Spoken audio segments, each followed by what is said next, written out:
துளாராசி நேயர்களை பொறுத்த வரைக்கும் சனியினுடைய வக்கர நிவர்த்தி ஆனதுனால பெரிய பிரச்சனை. ஏன்னா இது வரைக்குமே அரையும் குறையமா இருந்து அதுவும் கிடைக்காத போய் வேதனையிலே சாரிக்கிலே வாட்டின்னு கிடக்காமே. அப்புறம் தானே எல்லாம் பூர்வ புண்ணியம் மிக்கம். பேங்கை சரி ஃபெயிலியர் ஆகிட்டோன்னா நமக்கு ட்ராப் பண்ண முடியாது, கொள்ள முடியாது, வியாபாரம் பண்ண முடியாது, அது இப்படி முடங்கி போயிடுது பேங்க் அக்கௌண்ட்லாம் அப்படின்னு வருத்தமாக இருக்கும்.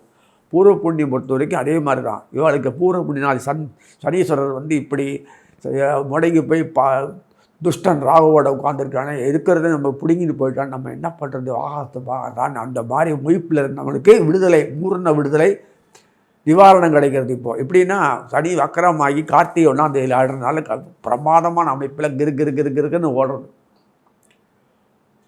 கம்ப்ளீட்டாக ஓடுறது. 2ஆம் வீடு தன வீடு நீங்களே பார்க்கலாம். துலாத்துக்கு 2ஆம் வீடு தன வீடு, சப்தமாதிபதி செவ்வாய். அதே செவ்வாய் தன வீட்டுக்கு அங்கே உட்கார்ந்துட்டு கூடையே சூரியன் உட்காந்து. சூரியன் யாருன்னா உங்களுக்கு 10ஆம் வீடு அதிபர், லாபத்தானாதிபதி அவர் தான் லாபம். அவர் இருக்கிறது கொடுத்தா போதும், புதுசாக லாபம் கொடுக்க வேணும். அதை பற்றி சொல்லியிருக்கேன் உங்கள்கிட்ட. அவர் உட்கார்ந்துருப்பார், அவர் மூலம் தான் எல்லாம் வந்தானோ.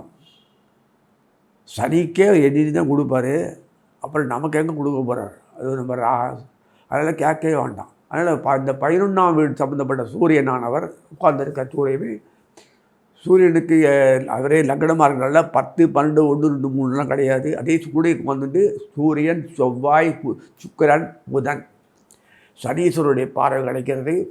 சனீஸ்வரர் உங்களை பூர்வ குணத்தில் உட்காந்து அழகாக பார்க்குறார். அதே மாதிரி அங்கே கூடிய குருவனுடைய பார்வையும் கிடைக்கிறது. குருவான வீரியஸ்தானாதிபதி, அப்புறம் 6ஆம் வீட்டு அதிபதி, இதெல்லாம் சம்பந்தப்பட்டது.